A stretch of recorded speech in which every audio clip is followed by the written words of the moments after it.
미국 증시가 절체절명의 순간입니다. 6월 전저점을 깨냐 마냐, 이탈하냐 마냐, 여기서 갈림길에 서 있는 상황인 것 같은데요. 그 얘기도 좀 해보고 어떻게 대응할지 얘기 좀 해보겠습니다. 여기 보시면 몽키가 절망에 빠져 있는데, 일단 S&P 500 미국 증시 지수가 기가 막히게 6월 전 저점 부근에서 마감을 일단 했습니다. 금리 폭등에 달러 폭주에 다시 약세장을 진입했습니다. 고점 대비 22% 빠졌고요. 포인트로는 3,693, 이 정도 수준에 위치해 있습니다. 참고로 말씀드려서 현재 기준으로 21년 누적 수익을 모두 반납했는데, 이게 무슨 말이냐면 2021년 연초부터 주식을 투자해서 들고 계셨다면 다시 본전 그리고 이번 주 기준으로 마이너스 돌아섰다는 얘기입니다. 그러니까 허무하다는 얘기도 많이 하시고, 지금 되게 증시 비관론도 커지고 있고, 그래서 6월 저점 깨고 내려가면 패닉셀이 추가로 나올 거다, 이런 얘기도 많은 거거든요. 그래서 좀 더 확대해봤습니다. S&P 500 지수를 최근 1년 기준으로 좀 더 확대해보면 이렇게 됩니다. 지금 6월 저점이 3,636,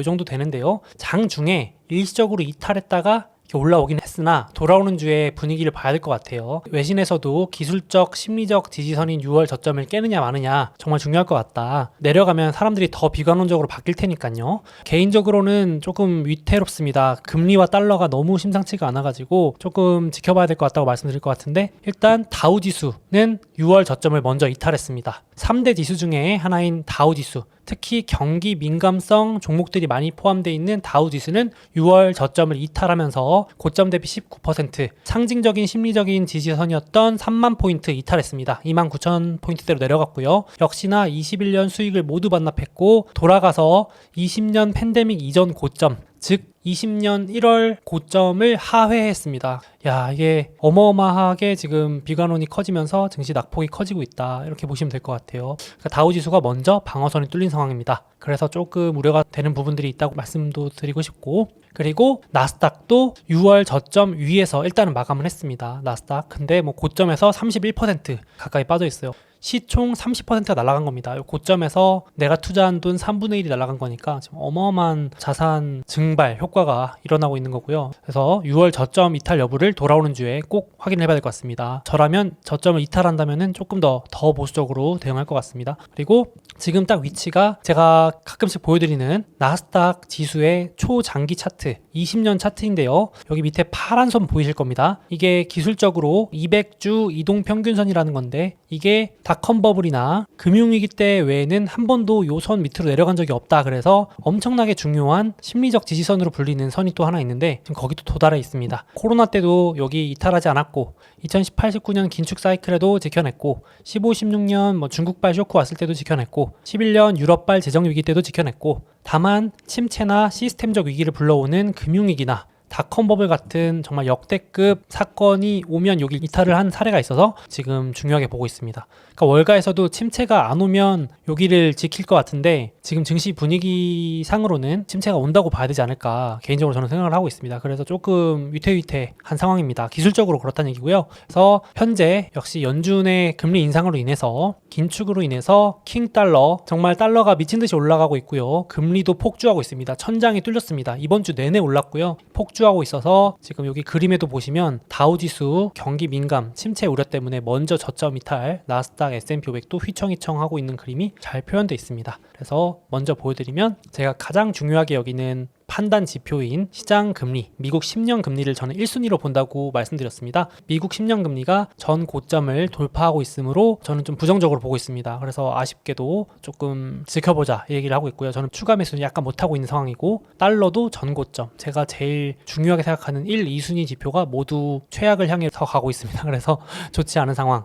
이번 주도 조금 지켜봐야 될 것 같고요. 이게 진정되면 저는 매수를 할 생각입니다. 개인적으로는. 그래서 연준의 금리 인상이 이루어졌는데, 제가 지난주에 미리 브리핑해 드린 대로 금리 인상은 이제 중요한 게 아니고 어디까지 올라가냐가 중요하다고 말씀드렸는데, 이번에 공개가 됐습니다. 그런데 예상보다 더 높게 금리가 올라간다는 전망이 공개되면서 시장이 좀 더 쇼크를 먹고 이번 주 내내 좋지 않았던 게 큰데요.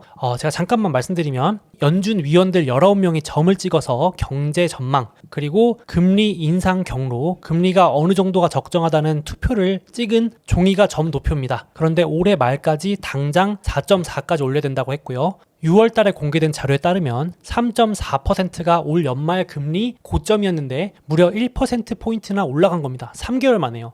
저는 이거 보면서 말씀드리고 싶은 게 연준 위원들도 모른다. 그러니까 연준 위원들도 말이 너무 쉽게 바뀐다. 그래서 참 예측 전망이 무의미한 상황이다라고까지 보여지는 자료라서 개인적으로 생각이 들었는데 거기다가 내년 말에는 4.6% 정도까지 올라간다. 그래서 제가 4.5 넘어가면 쇼크가 올 수 있다고 말씀을 드렸는데 4.5를 넘어서 4.6, 5% 가까이 점이 찍혔습니다. 지금 연준 의장 위원들 19명 중에 대다수가 4.5 위에 찍었습니다, 점을. 그래서 긴축이 더 길어지고 더 높게 올라갔구나라는 시장의 실망이 더 커지고 있는 상황입니다. 쉽게 말해서 올해 더 올릴 거다. 그리고 내년 최종 금리 이번 사이클의 긴축 고점은 더 올라갈 거다. 다시 말하면 내년에 금리 인하가 없다라는 게 연준 위원들의 현재까지 생각입니다. 하지만 누누이 말씀드려서 연준 위원들의 생각은 갑자기 바뀐다. 그래서 너무 실망하거나 공포를 느끼실 필요는 없는데 적어도 현재는 이렇게 보고 있다. 그래서 적힌 것처럼 심리를 꺾어버리겠다는 의지가 강하게 느껴지는 부분입니다. 그래서 이 점도표에 정말 많은 내용이 담겨 있다고 보여지고요.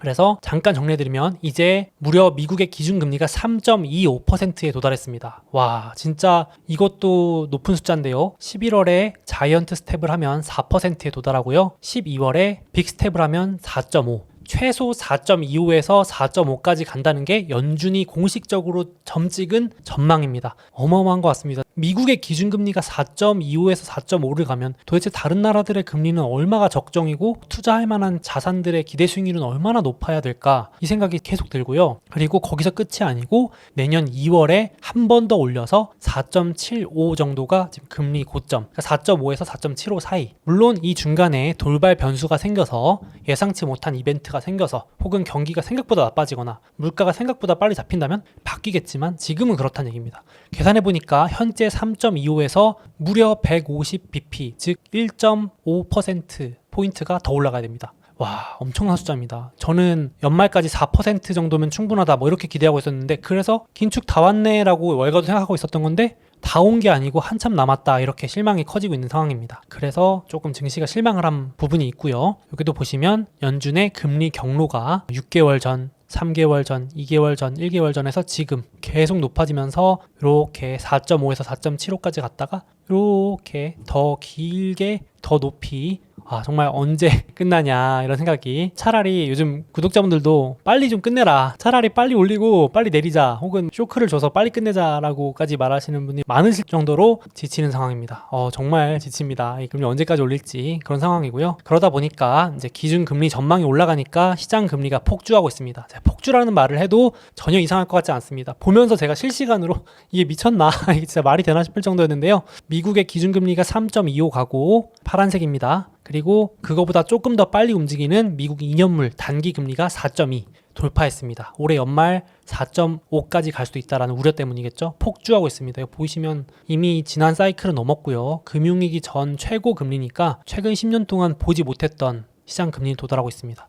와, 주식도 아니고요, 여러분. 배당주도 아니고요. 미국의 단기 금리 채권을 사면 4.2%를 준다는 겁니다. 그냥 단순히 생각해보면 이자를. 너무 충격적인 숫자여가지고 보고도 계속 안 믿기는 숫자입니다. 정말. 이러니까 주식이나 다른 자산의 기대 수익률이 낮아질 수밖에 없는 상황입니다. 이걸 시각화해보더라도 1980년대 이후 가장 강한 긴축 사이클입니다. 수직 상승 중입니다. 70년대 긴축이 더 빨랐던 경우도 있는데 최근 40년 동안 가장 빠른 긴축 사이클입니다. 그래서 시장이 우려하는 건 이제 연준이 이제 이렇게까지 올리면 결국은 이런 강한 긴축의 끝은 항상 위기였거든요. 이게 제가 공포 조장이 아니고 역사적으로 안 그랬던 적이 거의 없습니다. 금리 올리면 채권 대붕괴, 닷컴 버블, 금융위기, 87년 블랙먼데이, 유로존 위기, 테이퍼 텐트럼. 그래서 이번에도 기준금리가 4 넘어가고 이러면 어디선가 문제가 터질 수 있다라는 우려가 나오는 거죠. 그래서 아이러니하게도 긴축 사이클의 끝은 위기로 연결될 수 있다. 이렇게 이번에는 아닐 수도 있겠지만 좁은 통로일 것 같습니다. 그 작은 확률, 미약한 확률이 될 것 같고 그래서 같이 리스크 관리 좀 필요할 것 같고요. 거기다가 연준 의장이 이번에 공개한 경제 전망 보시면요. 대놓고 침체를 용인했죠. 이제는 말도 바꿨습니다.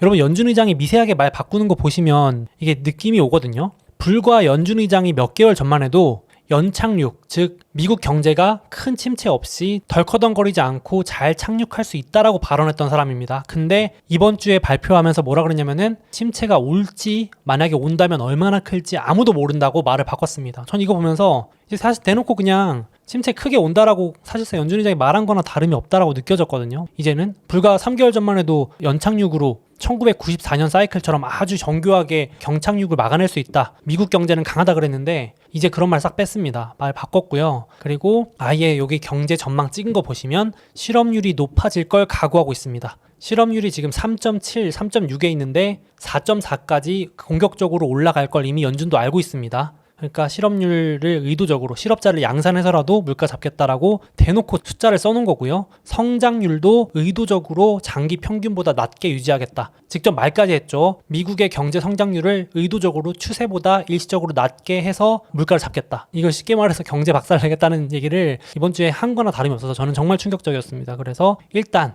현재 연준 위원들의 속마음은 이렇다. 이고 물론 제가 앞서 계속 말씀드리지만 연준 위원들은 경제 상황에 따라서 얼마든지 말을 바꾸고 전망을 바꾸기 때문에 또 이것만 보고 너무 겁먹으실 필요는 없다 보시면 될 것 같습니다. 현재 팩트만 보여드린 거고요. 그래서 연준 의장은 지금 이게 실업률인데요. 현재 실업률이 3.7입니다. 근데 여기서 연준은 4.4까지 올린다고 했는데 과거 기준으로 봤을 때 이렇게 실업률이 올라갔을 때 한 번도 침체가 안 온 적이 없고 이렇게 저점 대비 0.5%포인트 이상 오르면 그 경우에는 강력한 큰 침체가 왔었습니다. 지금 3.7인데 0.5를 더하면 4.2거든요. 연준은 4.4까지 간다고 했으니까 사실상 큰 경기 침체를 각오하고 있다. 의도적으로 용인하겠다. 이렇게 봐도 지나치지 않은 게 아닐까. 그래서 조금 연준이 아주 작심을 했구나 느껴지는 부분이 있었습니다. 거기에 이번 주 금요일 날 연준 의장이 어떤 회의 참석해서 대놓고 말했죠. 뉴노멀에 진입했다. 이제 진입한 것 같다 그랬는데 이 말이 결국은 물가 잡는 게 쉽지 않아서 고물가 유지될 것 같아서 고물가의 전쟁을 당분간 지속해야 될 것 같다라는 또 경고를 한 번 더 해서 시장의 실망을 또 하면서 주르륵 흘러내린 부분도 있습니다. 지금까지는 그렇습니다. 연준 의장은 우리를 도와줄 생각이 없다 이렇게 돼 있고요. 그러다 보니까 경기 침체 시그널은 20년 최악의 신호를 보내주고 있습니다. 미국의 장기 금리와 단기 금리를 뺀 장단기 금리 차라는 게 있는데 이게 경기 침체를 1년 반 정도 먼저 보여준 신호인데요. 지금 역전 폭이 그 폭이 확대되면서 경기 침체가 올 걸 강력하게 암시하고 있고 이게 시차상으로 내년 중반 정도 앞뒤로 침체가 올 수 있다는 신호가 좀 확대되고 있다고 보시면 되겠습니다. 알 건 알아야 되니까요. 이건 우리 리스크 관리는 해야 되니까 요거는 참고를 하셔야 될 것 같고 그래서 시장이 뭐 이제 연착륙에 대한 기대는 접었습니다. 리세션은 확실히 오는데 얼마나 크냐 정도로 연준 의장이 대놓고 말했죠. 얼마나 클지를 알 수 없다라고 했으니까 이렇게 급하게 시장이 기대 일마를 접고 리세션의 통로로 접어드는 모습입니다. 그래서 오죽하면 연준이 뭔가 안 좋은 사건이 일어날 때까지 뭔가 부러질 때까지 연준이 계속 갈 수밖에 없다라는 믿음이 형성되고 있는 상황입니다. 거기다가 연준 의장이 나가려다 말고 마지막에 한마디를 보탰습니다. 주택시장까지도 잡겠다. 전 세계 경제를 주무르는 연준 의장이 전 세계 사람들이 주목하는 그 곳에 기자회견 컨퍼런스에서 주택시장까지 언급을 할 정도라니. 그러니까 주택시장 잡아야 물가를 잡는다는 단호한 속마음이 있었나 봐요. 문구 전체를 제가 적어왔는데 주택 가격의 정상적인 성장률 복귀를 위해 상승률이 너무 과도했다는 거죠. 너무 상승률이 과도했던 걸 원상복귀시키기 위해서는 주택시장의 조정이 필요하다. 야, 연준 의장이 주식시장이 떨어져야 된다 이런 얘기도 아니고 주택시장이 떨어져야 된다고 말하다니 참 작심을 하고 있는 거 아닌가 단호한 메시지를 보내고 있습니다. 그래서 지금 미국 주택가격 같은 경우는 금융위기 이후에 우상향을 여기 하얀 그래프입니다. 한 번도 제대로 꺾인 적이 없었는데 이제 다음 차례는 미국 주택시장이냐 뭐 이런 우려까지도 나오면서 이번 주에는 제가 외신들을 보면 주식 관련된 정보를 찾으려고 했는데 부동산 얘기가 더 많이 나오더라고요. 이번 주는 연준 의장이 저렇게 말을 해버려가지고 이제 그래서인지 미국의 럭셔리 최고급 주택이 역대급 최근 10년 만에 최대 낙폭을 기록했습니다. 28%. 연준 의장의 신호를 받아들이고 고급 주택도 조금 조정을 보이고 있는 모습인데 낙폭이 또 심한 편이고요. 물론 최근 코로나 때 상승폭이 뭐 어마어마했습니다만 조정을 받고 있는 모습. 그리고 이게 신규 매물의 가격 추인데 이게 올라갈수록 많이 할인해서 내놓는다는 뜻입니다. 최근에 내놓은 매물은 최고점 대비 한 7% 싸게 내놓기 시작했다는 말입니다. 점점 이게 올라가고 있죠. 그러니까 점점 싸게 매물을 내놓고 있다. 그리고 미국뿐만 아니라 가장 뜨거웠던 부동산이 고통에 직면했다라고 돼 있는데 보니까 여러분 뉴질랜드, 캐나다 이런 쪽 부동산이 많이 올랐더라고요.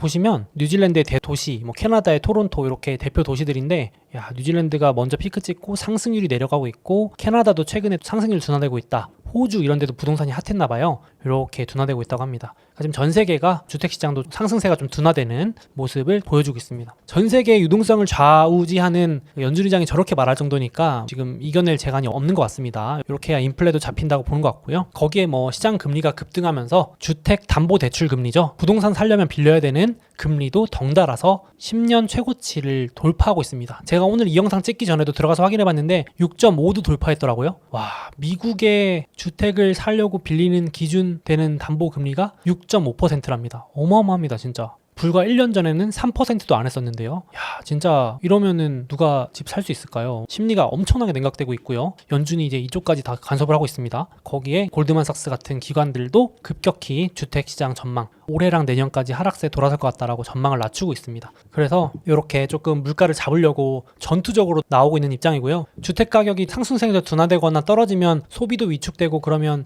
연쇄적으로 기업 실적이나 경기에 안 좋을 수 있기 때문에 결국은 다 증시에도 악영향으로 봐야 될 것 같습니다. 일단은 요거만 놓고 봐서는요. 거기에 또 한마디 더 했습니다. 기자가 질문했는데 글로벌 중앙은행과 조율하지 않겠다라고 했거든요. 이 말을 해석해보면 미국 물가만 보고 달린다는 뜻입니다. 그러니까 유럽이 망가지든 말든 아시아가 망가지든 말든 미국만 보고 나는 가겠다라고 한 거거든요. 이 말이 진짜 무서웠습니다. 그래서 제가 이 라이브로 기자회견을 봤는데 기자들 표정이 진짜 어둡더라고요. 질문하는 것마다 연준 의장이 너무 단호하게 말하니까 약간 기자분들이 시무룩할 정도로 그랬습니다. 상당히 어두운 기자회견이었습니다. 제가 본 것 중에 제일 분위기가 그 정도 안 좋았고 그래서 시장도 확 실망한 느낌이었고요. 그래서 지금도 미국이 하필 제일 튼튼합니다. 한 기관의 국가별 침체 전망인데 미국은 공식적으로 내년에 침체에 접어든다면 이미 유럽은 다 접어들고 있고 접어들기 시작했고 한복판이고 이러니까 야, 지금 미국이 기준금리 인상도 제일 강하고 빠르게 하니까 다른 나라들은 울며 겨자 먹기로 올리고 있지만 이러니 금리도 미국이 제일 세고 돈도 달러로 유입되고 와 악순환입니다. 이거 뭐 미국이 좀 경기가 안 좋아져야 되는데 지금 미국 경기 너무 튼튼하고 유럽에 비해서 뭐 중국에 비해서 나 홀로 잘 먹고 잘 살고 있으니까 이제 문제입니다. 아이러니하게도 너무 좋아도 문제입니다. 경기가 이런 상황이고 동시에 전 세계 돈이 다 달러로 빨려 들어가다 보니까 비자발적으로 환율 전쟁에 뛰어들었습니다. 특히 아시아 국가들 이번 주에도 엔화 계속 약세거든요. 엔화가 거의 20년 약세입니다. 여기 빨간색이 엔화인데요. 킹 달러의 반대로 움직이는 엔화 엄청나게 초약세입니다.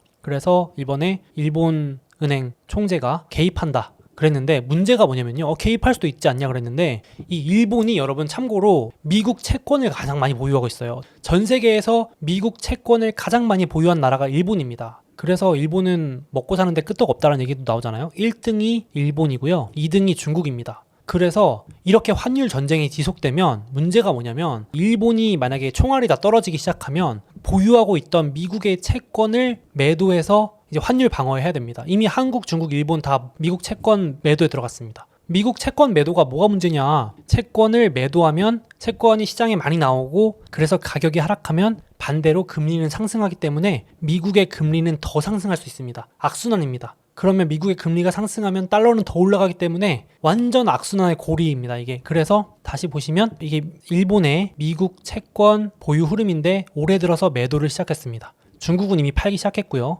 이걸 판다는 얘기는 중국과 일본이 가지고 있던 어마어마한 물량의 미국 채권이 시장에 나온다는 얘기고 다시 말씀드려서 그러면 채권 가격이 더 떨어질 수 있고 반대로 금리는 더 상승할 수 있습니다.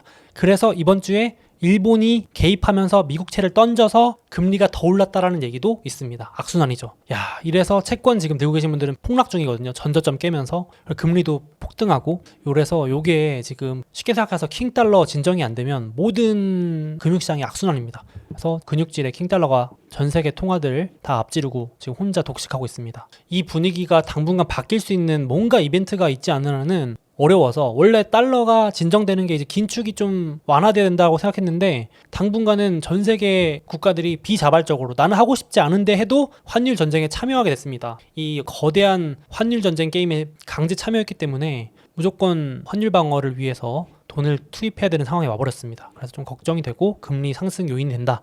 근데 연준은 나홀로 양적 긴축까지 하는 상황입니다.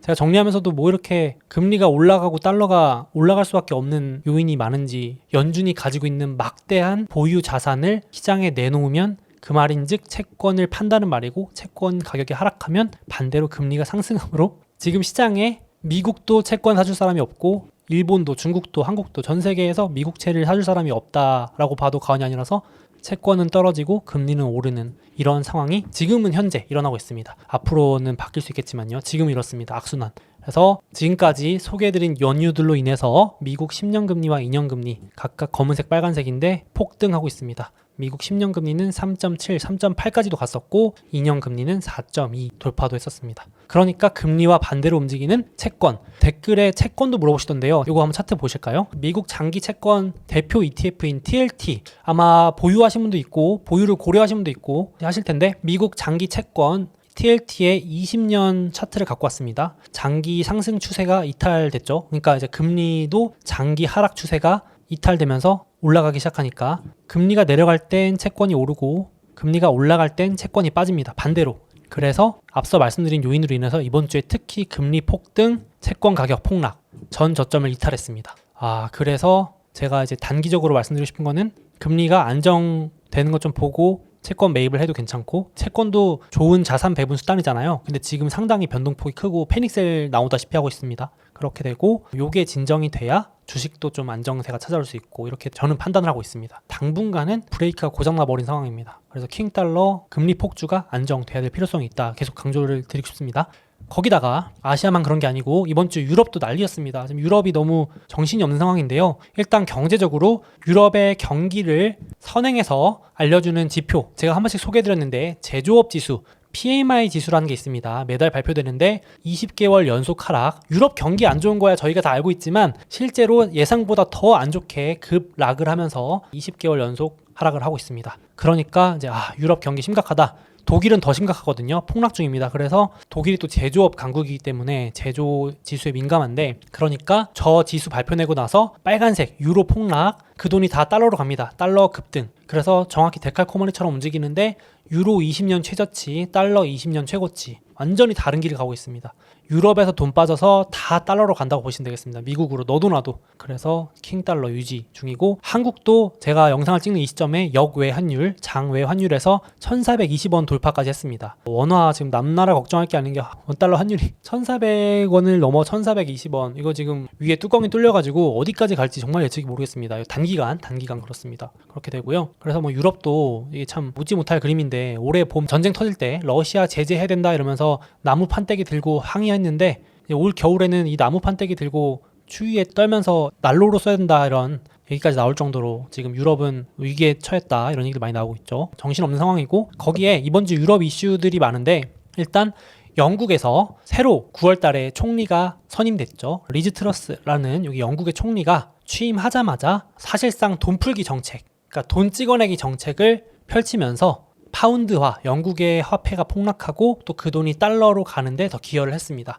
그래서 잠깐 말씀드리면 50년 만에 최대 감세, 영국 지금 사람들 너무 어려우니까 감세 정책을 발표했는데 이 내용을 떠나서 이제 시장에서는 이렇게 많은 돈을 어디서 구해올 거냐, 이거 나라가 다 채권 찍어서 빚 내서 감세해주는 거 아니냐, 그러니까 재정이 악화될 것 같으니까 파운드화가 더 약세가 됐습니다. 예를 들어서 법인세 인상안도 철회하고요, 기업들 살려주겠다는 거고, 소득세 최고세율, 최고 소득 구간에 있는 세금, 세율 45%를 40%로 낮춰주고, 기본세율도 20에서 19로 낮춰주고, 부동산 사려는 혜택도 낮춰주고, 취득세, 인지세라고 하죠, 인하해주고, 이것만 해도 약 70조 원 규모가 되고, 2주 전에 발표했던, 취임하자마자 발표했던 에너지요금 삭감, 영국에 있는 사람들 전기세나 이런 것들 상한선 정해서 깎아주기로 했죠. 이것도 다 나라가 부담해야 됩니다. 채권 찍어가지고 그거 합치면 70조에 94조니까 160조 원을 도대체 어디서 구해올 거냐. 지금 돈이 없는데. 그래서 이거를 향후 한 5년에서 10년 동안 나라가 빚내서 구해주는 거니까 재정 악화가 되겠네.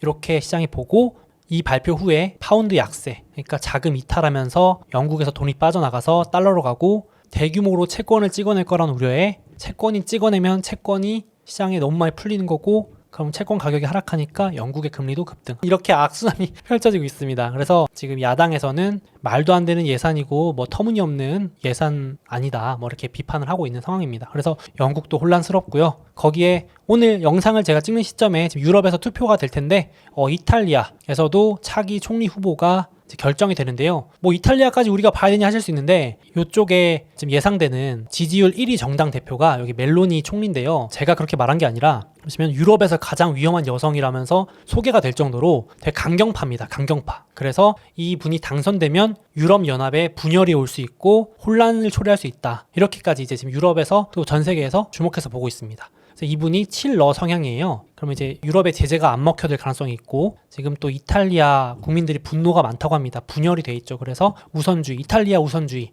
이탈렉시트라 그래서 영국이 브렉시트 했던 것처럼 유럽연합에서 탈퇴할 수도 있고 강경하게 나와서 분열, 갈등이 우려될 수 있고 또 이렇게 좀 화합보다는 뭐 난민도 안 받겠다, 이탈리아 난민도 안 받겠다, 지금 이탈리아 국민들이 열받아 있다, 손해보는 게 많다, 이런 식의 강경 노선을 할 가능성이 높아서 지금 유럽이 또 혼란에 빠질 수 있다. 불확실성이 많습니다. 그래서 지금 이탈리아의 금리, 채권 시장에서는 불확실성이 코로나 이후로 가장 높아진 상황입니다. 그러니까 이런 식으로 유럽의 잠재 요인들이 미국보다 훨씬 많으니까 유럽에서 계속 돈은 빠져나갈 이유는 많고 미국으로 돈이 들어갈 요인은 계속 많습니다. 지금은요. 선거철이라서 그럴 수도 있는데 9월, 10월은 혼돈의 시기가 이어지고 있습니다.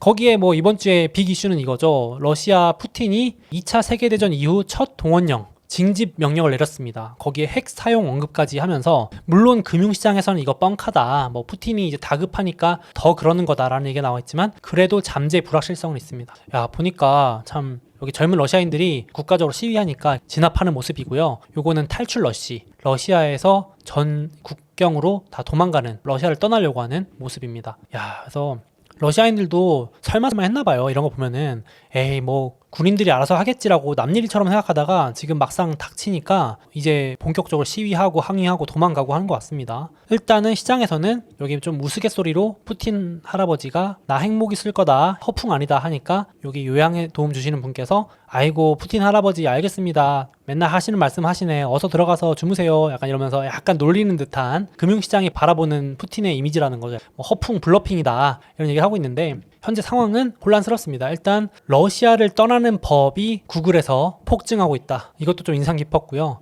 동원령 할 때 군인들만 징집해 간다더니 부분적으로만 징집해 간다더니 미필, 대학생도 징집해 간다면서 지금 엄청 혼란스럽고 또 일부러 항의 못하게 하려고 지방이나 소도시 집중적으로 동원 명령을 내렸대요. 잘 모르는 젊은 남자들을 데리고 가려고 저항 덜 할 거라고 판단했다는데 요즘은 인터넷이 발달해가지고 우리만 왜 많이 데려가냐 막 이런 항의가 늘어나고 있다고 합니다. 그러니까 아닌 밤중에 전쟁 나오라고 하니까 난리 난 것 같습니다. 그러면서 기사 제목도 누가 푸틴 좀 말려줘요, 지도로 본 패닉 출국인데 이게 이제 움짤로 보시면 여기서 막 비행기들이 다 빠져나갑니다. 여기 러시아인데요. 러시아에서 막 전 세계로 도망가는 듯한 비행기들이 지금 뭐 공항도 매진이고 요게 러시아 여행 최대 플랫폼 에이비아 세일즈라고 있는데 검색량 급증, 다 도망가려고 하는 거죠. 참 혼란스럽습니다. 이거 이제 결말이 어떻게 될지 모르겠는데 저는 이거 보면서 이제 전쟁 진짜 얼마 안 남았나 혹시 하는 마음을 가지면서 봤었거든요. 왜냐면 이제 투표도 한다는 거예요. 보시면 러시아와 우크라이나 국경선이 있는데 요거 2014년 때랑 똑같은 일이니까 참고로 2014년에 러시아가 여기 우크라이나 밑에 있는 크림반도 강제로 투표한 다음에 군인까지 동원해서 먹어버렸죠. 그러면서 이제 종료돼가지고 저도 그래서 올해도 전쟁 금방 끝날 거라고 착각했던 게 요때를 생각했던 건데 요새 러시아가 먹은 요 4개 요 지역, 요 4개 지역에 대한 투표를 찬성하냐, 러시아로 올래 말래 라는 투표를 지금 진행 중입니다. 저도 이거 보면서 진짜 끝내려고 그러나? 제발 끝나라, 투표해서 끝내라 했는데 지금 이제 또 안 끝난다는 얘기가 나오는 이유가 이거를 지금 미국이나 서방 유럽 국가에서 인정하지 않는다 이렇게 말을 하고 있습니다. 우크라이나도 전적으로 반발하고 있고요. 지금도 여기에 군인들이 투표 용지를 나눠준다고 합니다. 그러니까 미국에서 블링컨 장관도 가짜 투표다, 인정할 수 없는 투표다, 러시아의 강경 군사 투표다 이렇게까지 반발하고 나서고 있습니다. 그래서 14년 때도 참고로 크림반도 때도 러시아 측의 발표는 야 우리 거기 주민들이 96% 찬성했어 라고 했는데 실제 조사해보니까 30%도 찬성 안 했다고 합니다. 이번에도 강경적으로 어떻게든 통과시킬 가능성이 높다고 하고 있는데 좀 이렇게 진정됐으면 좋겠는데 오히려 막 지금 불꽃이 튀고 있어가지고 그래서 최근 기사도 아예 푸틴이 내년 국방비를 43% 늘릴 거라는 보도가 또 나왔어요. 그러니까 끝낼 생각이 없다는 거죠. 앞으로 3년 동안 증액했거든요. 그러니까 이게 못해도 1, 2년은 더 갈 거를 푸틴이 그냥 대놓고 밝힌 겁니다. 장기전 가겠다.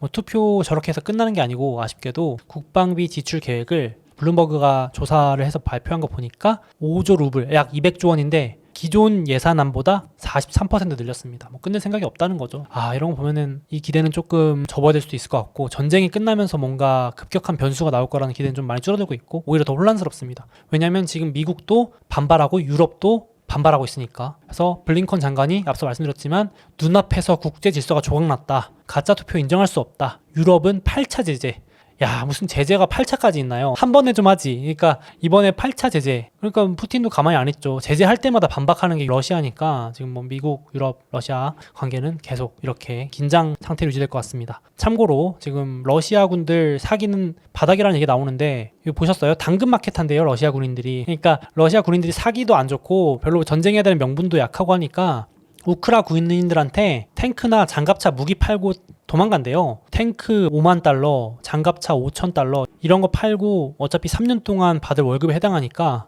러시아 군인 입장에서는 굳이 명분도 없는 전쟁하는 것보다는 우크라군한테 싸게 팔고 도망가나 봐요. 야, 이거 혼란스럽다. 이거 누구를 위한 전쟁이고 왜 하는지 물론 다 이해관계가 있겠지만 이런 상황입니다. 어쩔 수 없이 이렇게 유지될 것 같고 커뮤니티 같은 데 있는 짤인 것 같은데 제가 잠자다가 이제 2022년에 깨보니까 영국의 군주가 사망, 일본 총리는 암살, 이탈리아 아까 소개해드린 강경파가 또 지지율 1위 달성, 그리고 독일에서는 전쟁 이후에 국회가 기립박수 치면서 재무장 법안 통과, 러시아는 군 동원령. 이게 올해만 일어난 일. 어마어마합니다. 와, 진짜 소설도 아니고요. 실제로 이게 일어난 일입니다. 그래서 증시가 정상이 아닌 것도 이해가 갈 정도의 상황 아닌가 싶고요. 그래서 이 그림이 잘 표현해 주는데 올해는 연준 의장과 푸틴, 발, 증시 하락, 약세가 이어지고 있는 것 같습니다. 그래서 제가 계속 말씀드리지만 킹달러는 미국 기업의 이익을 안 좋게 만듭니다. 그래서 10월 달부터 이제 10월 14일부터 실적 시즌입니다. 아, 요거 봐야 될 것 같아요. 이 노란색이 달러인데요. 이거 차트를 뒤집었기 때문에 겹쳐 보이는데 달러가 강할수록 미국 기업의 실적이 내려갑니다. 거의 똑같이 데칼코마니처럼 움직이는 게 보이시죠? 그래서 10월 달이 좀 걱정되는 상황이고 너무 많이 달러가 올라가지고요. 그리고 금리. 제가 왜 미국의 10년 금리를 보냐고 말씀드리면 금리와 전세계 유동성이 같이 움직이기 때문에 증시 프리미엄도 같이 움직입니다. 이것도 뒤집은 건데 미국 금리가 올라가면 올라갈수록 증시 프리미엄도 빠집니다. 같이 움직입니다. 데칼코마니처럼 유동성 프리미엄 더 비싸게 주고 살려는 수요가 사라지기 때문에 금리가 올라가면 아유 주식 안 하고 예적금 할랍니다. 이런 수요가 늘어난다는 뜻입니다. 채권 사고 다른 거 할랍니다가 되는 겁니다. 그래서 킹달러와 고금리는 10월 달에 발표될 실적에도 악영향을 줄 수 있기 때문에 조금 지켜봅시다 라고 말씀을 드리고 싶습니다. 그래서 앞서 말씀드린 것처럼 지금 S&P 500이 6월 저점 구간에 있는데 미국 10년 금리와 반대로 움직이는데 10년 금리는 천장을 뚫었기 때문에 증시도 상당히 위태롭다. 이렇게 개인적으로는 근거로 삼고 있습니다. 판단 지표로. 그래서 앞서 보여드린 것처럼 금리 고점 돌파, 변동성 지수도 점점 올라가고 있고요. 유가는 침체 이슈로 급락세를 이어가고 있습니다만 지금 시장은 별로 유가에 신경도 안 쓰고 있는 모습입니다. 유가 천연가스가 좀 빠지고 있음에도 불구하고 안 한 것도 안 하고 있고 지금은 금리와 달러 공포에 좀 많이 쫄아 있는 상태라고 보시면 되겠습니다. 그래서 제가 매주 공유드리는 지표 이렇게 모든 지표들이 다 X 또는 세모가 쳐 있기 때문에 저는 이제 보류, 관망 상황입니다. 그리고 캘린더 돌아오는 주 잠깐 말씀드리면 금요일날 개인 소비지출 물가 지표가 발표되는데 잠깐 보여드릴게요. 연준 의장이 이번 주 금리 인상할 때도 이게 높다고 몇 번을 강조했습니다. 개인 소비지출 물가. 아니 CPI랑 무슨 차이라고 하실 수 있는데 그냥 비슷하다고 보시면 되는데 큰 차이 없습니다. 요거 두 개를 연준 의장이 같이 본다고 보시면 될 것 같은데 지금 개인들이 직접 체감하는 이 물가 지표는 지난달 4.6이었는데 이번 예상치가 4.8입니다. 더 올라간다는 얘기니까요. 연준 의장은 이게 2.5까지 내려와야 된다고 하는 사람이거든요. 그래서 아직 요원하다는 얘기를 하는 겁니다. 월가에서도 좀 멀었다. 지난달 4.6, 이번 달 4.8이면 더 올라간다는 얘기입니다. 상승률이. 연준 의장이 내려와야 된다 그랬는데 그래서 금요일날 만약에 서프라이즈로 이게 내려간다. 그럼 완전 땡큐입니다. 그러면 시장은 일시적으로 또 환호할 수도 있습니다. 일시적이겠지만요. 그래서 요거 금요일 저녁에 발표가 되니까 참고하시고요. 월가는 이렇게 올해 말부터 내려간다. 하지만 빨라야 내년 하반기 도달 예상하고 있습니다. 그래서 월가는 계속해서 희망회로로 내년 중반 정도 가면 거의 다 왔으니까 증시도 반등할 요인들이 있지 않겠냐. 긴축 속도도 늦춰지고 금리도 다시 낮출 만한 요인들도 있지 않겠냐. 이렇게 보는 근거가 되겠습니다. 거기에 연준이 이번에 공개한 9월 자료에 따르면 여기 아까 말씀드린 PCE가 보이시죠? 여기 PCE 개인 소비지출 물가지수입니다. 이게 2024년 정도까지 가야 잡힌다고 보고 있습니다. 그러니까 연준은 더 길고 오랜 싸움이 될 거라고 말하고 있고 월가는 그 전에 더 빨리 잡힌다고 희망회로를 보이고 있는 상황에 약간의 이견차가 있는 겁니다. 그래서 지금은 연준의 전망이 더 세다, 타이트하다 보시면 되겠습니다. 그래서 여기 9월 써놨습니다. 9월 30일 PCE 지표. 그리고 다음 주 목요일 날 마이크론과 나이키의 실적이 발표됩니다.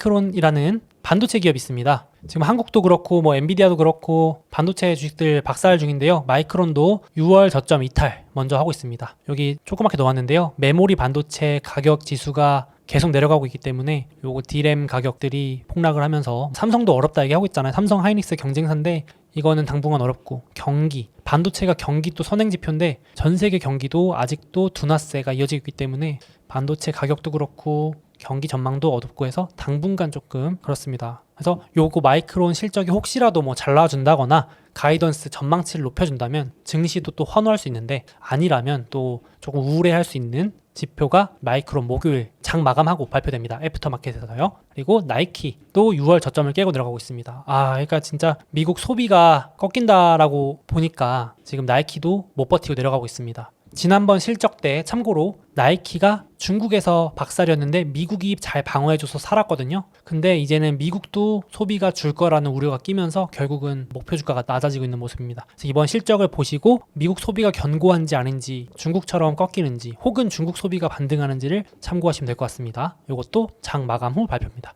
정리해놨습니다. 그래서 목요일 나이키 마이크론, 금요일 개인 소비지출 물가지수, 그리고 금요일날 테슬라의 AI데이가 드디어 옵니다만 지금은 시장 분위기가 너무 안 좋아가지고 장 분위기 좋을 때 AI데이 막 그러면 막 기대감에 폭등도 하고 그럴 텐데 지금 분위기가 너무 안 좋네요. 테슬라 3년 차트인데 횡보하고 있습니다. 고점에서 한 30% 빠진 상태로 이렇게 내용을 좀 봐야겠지만 신성장 동력 기대감은 나오지 않을까 싶은데 지금은 뭐 금리, 달러 너무 외부 요인이 어지러워가지고 좀 단기적으로는 애매할 것 같습니다. 그냥 횡보하지 않을까 싶은데 이렇게 좀 보시면 될 것 같고, 그래도 AI데이는 한번 눈여겨서 공부 겸 제가 정리해 올 테니까 같이 보시면 좋겠습니다. 그렇게 될 것 같습니다. 그래서 9월 마지막 주 이렇게 마무리를 또 잘 했으면 좋겠습니다. 참고로 이게 9월 한 달간 지금까지의 증시 수익률인데요. 통계적으로 9월, 10월은 증시 수익률이 안 그래도 안 좋은데, 계절적인 요인으로도 안 좋은데 올해는 중간 선거 겹쳐가지고 그 전까지도 좀 더 안 좋고, 핑계인지 모르겠지만 하필 전쟁, 러시아 우크라이나 전쟁에다가 역대급 인플레가 와서 악재란 악재는 다 때려박은 상황이라서 증시가 약세를 못 벗어나고 있습니다. 같이 좀 힘을 내야 될 것 같고요. 참고하시러 가져왔는데 지금 애플만 견고하게 그나마 버티고 있는데 나머지 주식들은 너무 힘드네요. S&P 500도 20% 넘어갔고, 나스닥도 30% 넘어갔고, 다우도 곧 20% 될 것 같고, 반도체 ETF가 40% 빠져 있고, 엔비디아 한 60%에서 더 빠지고 있고 그러네요. 신제품도 발표했는데 주가도 반응도 없고 그렇습니다.